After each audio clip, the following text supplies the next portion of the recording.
नमस्कार, मेरा नाम भाऊ तोरसेकर। आप देख रहे हैं प्रतिपक्ष। दोस्तों, आज मैं महाराष्ट्र की ही राजनीति पर बोलूँगा और आपको मालूम ही है कि जो बातें मीडिया में बोली जाती है, मैं उससे परे जाकर कुछ कहने की कोशिश करता हूँ।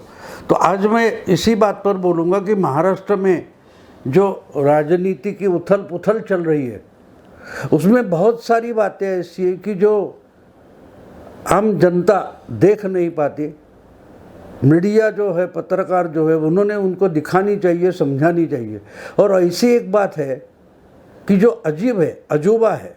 मैं अजूबा इसलिए बोलता हूँ कि जो तर्कशास्त्र के आगे जाकर, लॉजिक के आगे जाकर कुछ हो रहा है तो वो समझना ज़रूरी होता है। अब देखिए कि महाराष्ट्र में जो राजनीतिक उथल पुथल हो रही है, उसमें हम देख सकते हैं, हमको दिखाई दे रहा है कि इसमें इतने सालों से जो जोर शोर से चल रही बाला साहब ठाकरे की शिवसेना नाम की पार्टी है, जिसका आज चीफ मिनिस्टर है, बाला साहब का बेटा ही चीफ मिनिस्टर है, मुख्यमंत्री है, वही पार्टी बिल्कुल ख़त्म होने जा रही है। एक एक करके जो जिन्होंने बगावत की है और जो गुवाहाटी में जाकर बैठे, वह एक एक करके शिवसेना के बहुतांश सब जो एमएलए थे, विधायक थे, वो निकल गए।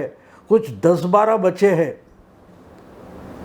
वैसे देखो तो मिनिस्टर भी शिवसेना के सब निकल गए और उद्धव ठाकरे ने बहुमत गंवाया है, मेजॉरिटी गंवाई है। ये तो सीधी सादी बात है। अब तो मामला सुप्रीम कोर्ट में पहुंच गया, जो कुछ हुआ है। लेकिन ये सब जो गड़बड़ चालू है, इस गड़बड़ में एक अजूबा ऐसा है कि पार्टी टूट रही है शिवसेना, लेकिन डरे सहमे अगर कौन है तो शरद पवार है। ये अजीब बात है। जिस शरद पवार ने पिछले कम से कम 30-35 साल में बार बार शिवसेना पार्टी तोड़ी है, शिवसेना के विधायक तोड़े हैं, शिवसेना के लीडर तोड़े हैं और उनको उठाकर कांग्रेस में या उनकी जो एनसीपी पार्टी है उसमें पावर लेके गए। छगन भुजबल से लेकर गणेश नाइक तक बहुत सारे शिवसेना के नेता जो थे, जो शिवसेना से कार्यरत हुए, पब्लिक लाइफ में आ गए, एमएलए बने, मिनिस्टर बने, जो कुछ बने, लेकिन उनको उठाकर शरद पवार अपनी पार्टी में लेकर गए। जहाँ थे वहाँ, यानी कांग्रेस में थे तब भुजबल वगैरह तो कांग्रेस में चले गए। लेकिन ये बात मैं इसलिए बता रहा हूँ कि जो शरद पवार सालों से शिवसेना पार्टी तोड़ते रहे, उनके एमएलए तोड़ते रहे, वो आज घबरा गए, डरे हुए हैं कि शिवसेना पार्टी टूट रही है। और इसका कारण ये है कि आज जो शिवसेना पार्टी टूट रही है, वो खुद पवार तोड़ नहीं रहे, ये अपने आप टूट रही है, अंदर से फूट रही है, टूट रही है। और डरे जितने उद्धव ठाकरे नहीं डरे, जो पार्टी के सुप्रीमो हैं, वो उद्धव ठाकरे भी इस शिवसेना की इस टूट से और फूट से डरे नहीं है। लेकिन डरे सहमे अगर कोई है तो वो शरद पवार जी है। तो इसलिए जो सच्चा पत्रकार है, ईमानदार पत्रकार है या पत्रकार है, उसको ढूंढना चाहिए कि भाई डरने जैसी बात क्या है पवार के लिए, क्योंकि एनसीपी में कुछ गड़बड़ है नहीं। एनसीपी आज में सत्ता में बैठी है, अगर सरकार चली जाएगी तो उनको अपोजिशन में बैठना पड़ेगा। ये भी शरद पवार ने मान लिया कि अगर सरकार गिर जाती है तो क्या करेंगे, अपोजिशन में बैठेंगे। ये तो खुद पवार ने पत्रकारों से बात करते हुए, प्रेस वार्ता करते हुए बता भी दिया है। तो सरकार चलेगी या गिरेगी, इससे पवार डरे बिल्कुल नहीं है। तो फिर पवार क्यों डरे हैं, ये सवाल और उसका जवाब ढूंढना बहुत ज़रूरी होता है। अगर आपको पत्रकारिता करनी है, विश्लेषण एनालिसिस करना है, तो ढूंढना पड़ता है कारण कि पवार क्यों डरे हैं। तो एक तो कारण ये दिखाई दे रहा है कि सत्ता चली जाएगी, इसका तो थोड़ा तो डर होता है, बिल्कुल नहीं ऐसा तो नहीं मान सकते। लेकिन अगर इस ढंग से सरकार गिर जाती है तो उसका पूरा का पूरा ठिकरा शरद पवार के सर पर गिरने वाला है, फूटने वाला है। क्योंकि ये सरकार ही पवार साहब ने बनाई है। उद्धव साहब, हाँ, उद्धव को चीफ मिनिस्टर बनना था, उन्होंने जाहिर तौर पर ये बोलकर भी दिखाया था, कहा था कि मुझे चीफ मिनिस्टर बनना है, शिवसेना को चीफ मिनिस्टरशिप मिलेगी। ये अमित शाह ने मान लिया था, कबूल किया था, अब नहीं मान रहे। तो इसका फ़ायदा उठाकर शरद पवार ने उद्धव ठाकरे को चीफ मिनिस्टर बनाया। उद्धव ठाकरे को तो बनना था, लेकिन जिस ढंग से शिवसेना के साथ कांग्रेस को भी लाने की जो करतूत थी वो तो पवार साहब की थी। इसलिए ये अगर सरकार बनी है और 2.5 साल से चल रही है, तो उसका अगर श्रेय जो है, क्रेडिट है, वो अगर पवार साहब लेना चाहते और पवार साहब को दिया जाता है, तो उसका अगर ठीकरा फूटना है तो भी पवार साहब के सर पर फूटेगा। और पवार साहब उससे डरे कि वो तो बार बार बोलते थे, हाँ नहीं 5 साल, ये सरकार पूरे 5 साल चलेगी। बीजेपी को सपने में भी नहीं सोचना चाहिए कि बीच में कभी हम सत्ता में आ जाएंगे, कुछ गड़बड़ होगी, ये सरकार गिरेगी, ये सपना भी देखने की बीजेपी को ज़रूरत नहीं। ये गारंटी पवार साहब दे रहे थे। और देखो, देखते देखते क्या हो गया, पिछले यानी 1 महीने पहले तक मेरा ख्याल है कि शायद 1 महीना पहले या 5 हफ्ते पहले मैंने एक वीडियो बनाया था, यानी महाराष्ट्र की राज्यसभा चुनाव का बिगुल बज गया था और राज्यसभा की 6 सीटें चुनी जाने वाली थी। इसके बारे में हमारे कोल्हापुर के शिवाजी महाराज के जो वंशज है, युवराज छत्रपति संभाजी राजे, उन्होंने एक प्रेस वार्ता की थी और घोषित किया था कि मैं राज्यसभा लड़ना चाहता हूँ। अगर जो 4 पार्टियां हैं उनके पास सिर्फ 5 सीटें चुनकर लाने की ताकत है, लेकिन 6ठी सीट जो है इसके लिए किसी भी पार्टी के पास पूरा का पूरा वोटिंग नहीं है। तो जिनके पास 10, 12, 15 जो कुछ है वो सब मिलाकर मुझे अपक्ष इंडिपेंडेंट करके छत्रपति संभाजी राजे को राज्यसभा भेजा जाए, ऐसी मांग छत्रपति जी ने प्रेस वार्ता में की थी। और उसके बाद इमीडिएट शरद पवार बोल गए थे कि भाई कोई बात नहीं, अच्छी बात है, हमारे पास कुछ 10-11 वोट है, शिवसेना के पास कुछ 10-12 वोट है ज़्यादा, कांग्रेस के पास 1-2 वोट है और इंडिपेंडेंट है, वो सब मिलकर दे सकते। अब देखिए, बात ऐसी थी कि कांग्रेस हो, एनसीपी हो या शिवसेना हो, उनके पास जो ज़्यादा वोट थे उससे भी ज़्यादा वोट अकेले बीजेपी के पास थे। लेकिन बीजेपी ने इस पर कुछ बहस नहीं की, कोई बयान नहीं दिया, स्टेटमेंट नहीं किया, लेकिन पवार साहब बोल गए। और बाद में शिवसेना बोली, ये कैसे दे सकते हो, आपने तो हमें 2 साल पहले वचन दिया है, मान लिया है कि भाई शिवसेना को दूसरा कैंडिडेट चुनकर लाने में एनसीपी और कांग्रेस मदद करेंगे एमबीए में। तो पवार साहब ने पलटी मारी और बोले ना, अब तो हम संभाजी राजे को नहीं दे सकते। वहाँ से राजनीति शुरू हो गई। उस वक्त तो कोई सोचता भी नहीं था, मई महीने के बीचों बीच कोई सोचता भी नहीं था, सोच भी नहीं सकता था कि महाविकास आघाड़ी सरकार में कुछ गड़बड़ होने वाली है। लेकिन फिर भी उस पर बातें ना करते हुए देवेंद्र फडणवीस, जो बीजेपी के महाराष्ट्र के सबसे बड़े नेता है, उन्होंने उस पर भी कुछ बात नहीं की, ना संभाजी राजे के बारे में बात की। और जब संभाजी राजे ने बैकफुट पर चले गए कि भाई नहीं, सब अगर इकट्ठा होकर मुझे इंडिपेंडेंट नहीं चुनना चाहते तो मैं किसी भी पार्टी में नहीं जाऊंगा, मैं हट जाता हूं चुनाव से। और जब संभाजी राजे हट गए, उसके बाद बीजेपी ने अपने 2 सीट आने वाले थे, उसके बावजूद तीसरा उम्मीदवार खड़ा कर दिया। तब तक सब लोग सोच भी नहीं सकते थे कि महाराष्ट्र की राजनीति में कुछ बड़ा बवंडर आने वाला है, बड़ा कुछ गड़बड़ होने वाली है, ये सोचते तक नहीं थे। लेकिन शायद ये देवेंद्र फडणवीस ने सोचा था, और जिसकी भनक तक शरद पवार को नहीं थी। इसलिए पवार साहब मजाक उड़ा रहे थे, यहाँ शिवसेना का हमने तो शिवसेना को शब्द दिया है, तो अगर दूसरा संभाजी राजे को खड़ा होना है, चुनाव लड़ना है तो शिवसेना के टिकट पर लड़े वगैरह वगैरह पवार साहब बोलते थे, लेकिन उनको भनक तक नहीं थी।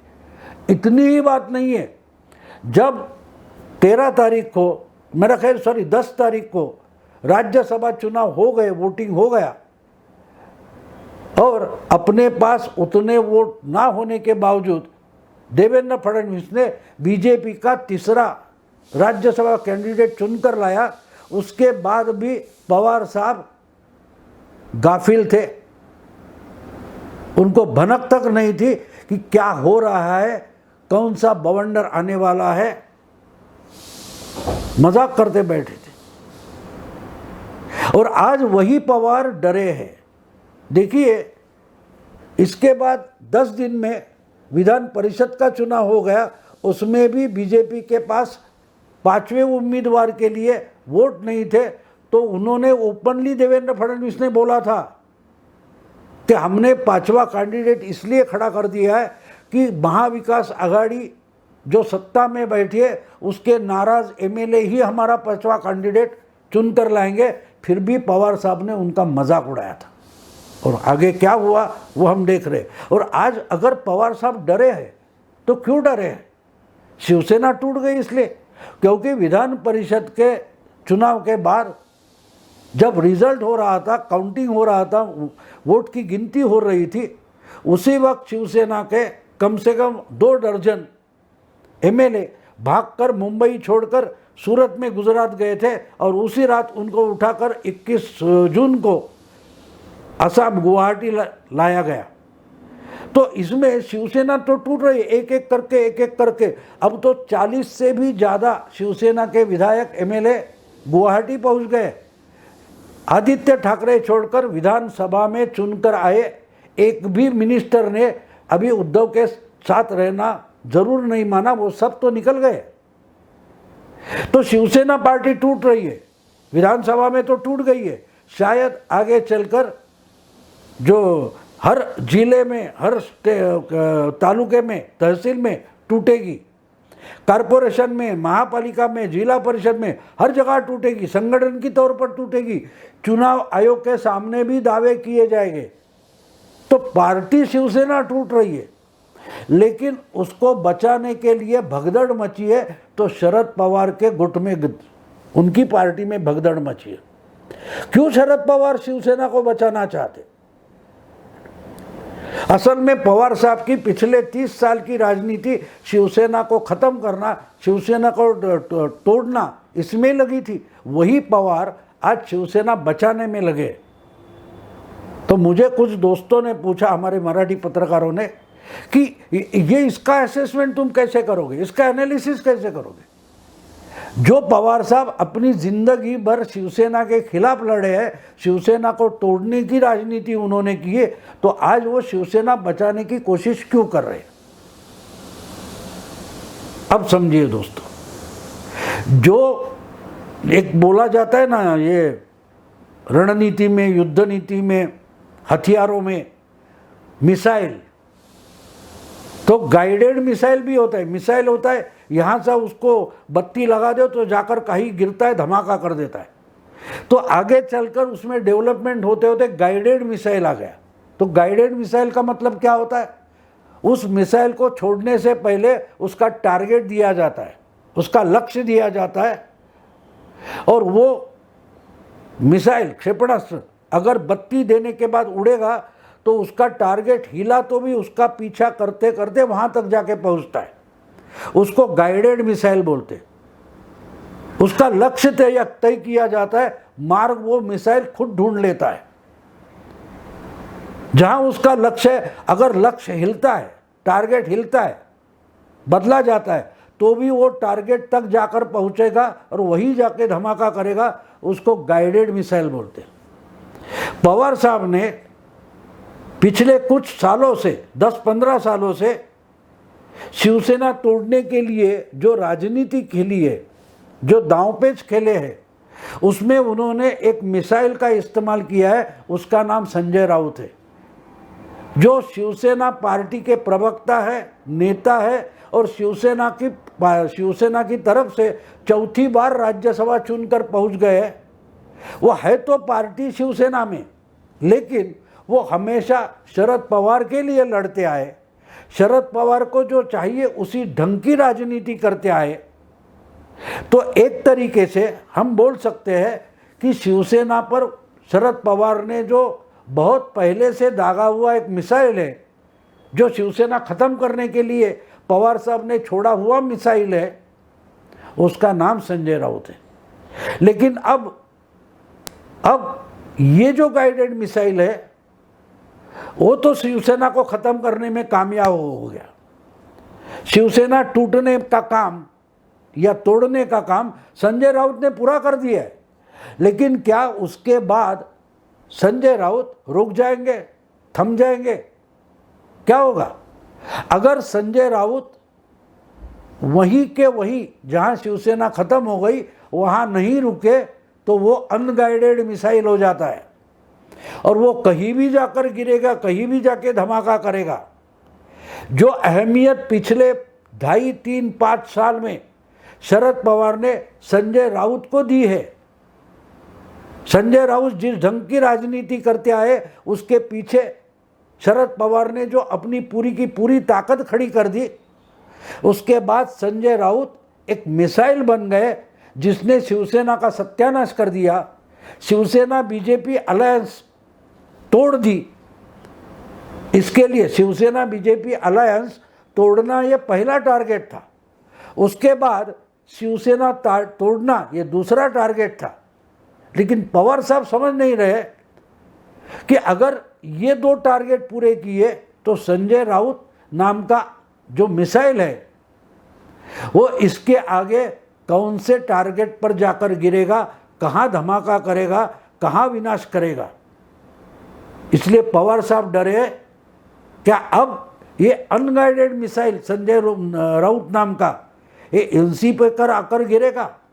क्या पवार की खुद की पार्टी के राजनीति में आकर संजय राउत नाम का मिसाइल कुछ बड़ा धमाका करेगा?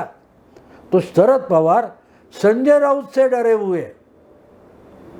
जिस पार्टी ने इस आदमी को बड़ा किया, लीडर किया, राज्यसभा भेजा, इतने बड़े अधिकार दिए, अपने पार्टी में दिए, पार्टी का सत्यानाश करने तक के अधिकार दिए, वही संजय राउत अगर गलती से अनगाइडेड मिसाइल होकर एनसीपी और पवार की राजनीति पर आकर गिरता है तो पवार साहब का राजकीय भवितव्य क्या होगा, इससे शायद पवार साहब बहुत डरे और सहमे हैं। दोस्तों, अगर ये वीडियो आपको पसंद आए तो लाइक कीजिए, शेयर कीजिए और प्रतिपक्ष को सब्सक्राइब कीजिए। नमस्कार।